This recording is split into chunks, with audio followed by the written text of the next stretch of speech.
Un nouvel élève tombe éperdument amoureux de sa professeure de 40 ans, une femme mariée et mère d'une fille de 5 ans. Il la courtise sans relâche, mais elle résiste tant bien que mal, jusqu'au jour où elle succombe à la tentation. Lana cède à ses désirs avant de comprendre qu'elle vient de commettre la pire erreur de sa vie. Enseignante dans un lycée ordinaire, elle distribue un jour les copies d'examen et donne ses instructions avant de s'asseoir. Tandis que tous les élèves écrivent, Benny, un étudiant séduisant, la fixe intensément et tente de la charmer. Son unique occupation semble être de l'observer, ce qui la met mal à l'aise. Elle fait de son mieux pour l'ignorer, mais son regard insistant la perturbe. Malgré elle, elle ressent une attraction, mais la barrière élève-professeur rend toute relation impossible. Un jour, après les cours, elle décide de confronter Benny et lui demande pourquoi il agit ainsi. En réponse, il lui demande pourquoi elle s'intéresse à lui. Elle explique qu'elle s'inquiète pour lui et souhaite savoir s'il traverse des difficultés, mais il reste silencieux. Elle pose alors sa main sur son genou pour le rassurer, mais il y voit un signe d'intérêt et sourit en fixant sa main, qu'elle retire immédiatement. Denis lui conseille d'être honnête sur ses véritables intentions. Elle répond qu'elle veut simplement qu'il réussisse ses études, car son avenir en dépend. Benny, sceptique, lui demande d'arrêter de jouer la comédie et de dire la vraie raison de son appel. Lana reste muette, puis se lève brusquement en prétendant avoir une réunion imminente. Sans avoir exprimé ses émotions, elle se sent irrémédiablement attirée par lui. Pour se changer les idées, elle fait une balade, mais son esprit revient sans cesse à Benny. Le lendemain, après les cours, elle trouve son sac par terre, le ramasse et le pose sur son bureau. Profitant de l'occasion, elle l'ouvre et en sort un pull appartenant à Benny. Elle le renifle en pensant à lui, puis referme le sac et se rend aux toilettes. Là-bas, Benny la surprend et s'approche d'elle, tentant un geste déplacé. Elle le repousse fermement et le menace de le faire renvoyer s'il insiste. Il lui rétorque qu'il sait qu'elle en a envie autant que lui. Lana se ressaisit et lui affirme qu'elle n'a jamais envisagé une telle chose avec un élève, le mettant en garde. S'il recommence, elle portera plainte. Le lendemain, Benny l'aborde et exprime son désir de la revoir, mais elle refuse catégoriquement, affirmant que ce qui s'est passé était une erreur et ne se reproduira plus.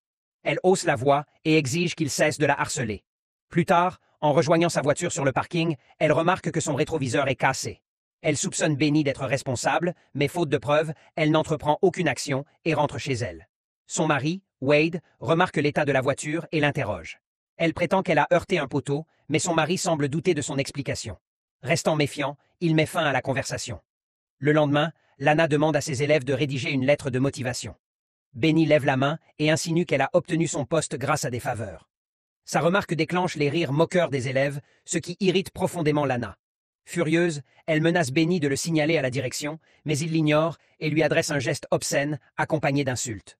Hors d'elle, elle prend son sac et le jette hors de la classe en lui ordonnant de sortir. Les autres élèves prennent son parti et se mettent à lancer des objets sur Lana, l'empêchant de répondre.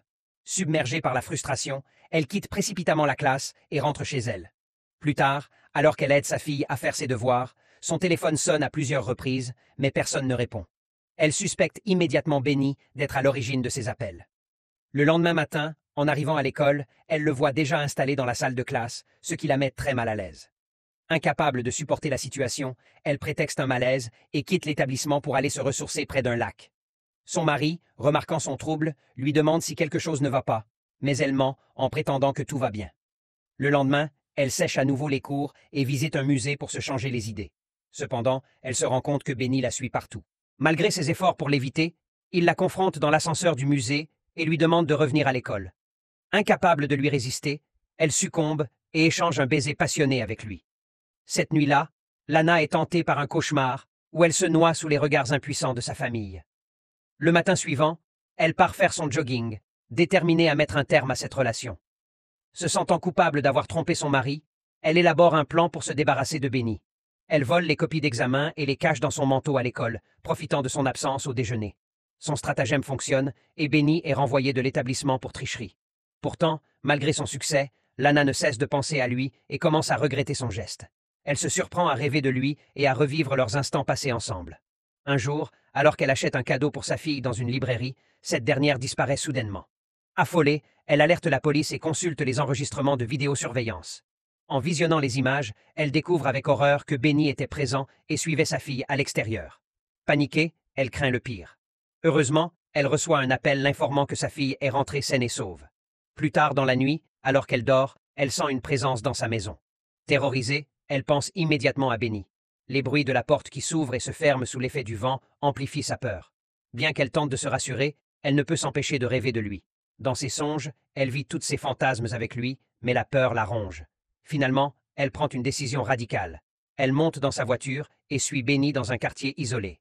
Lorsqu'il marche sur une route déserte, elle accélère et le percute violemment. Après l'impact, elle inspire profondément, soulagée d'en avoir enfin terminé avec lui. Le film s'achève sur une note d'incertitude. Benny est-il mort ou a-t-il survécu? Merci d'avoir suivi cette histoire jusqu'au bout. Si elle vous a plu, n'hésitez pas à vous abonner et à laisser un like. À bientôt pour une prochaine vidéo.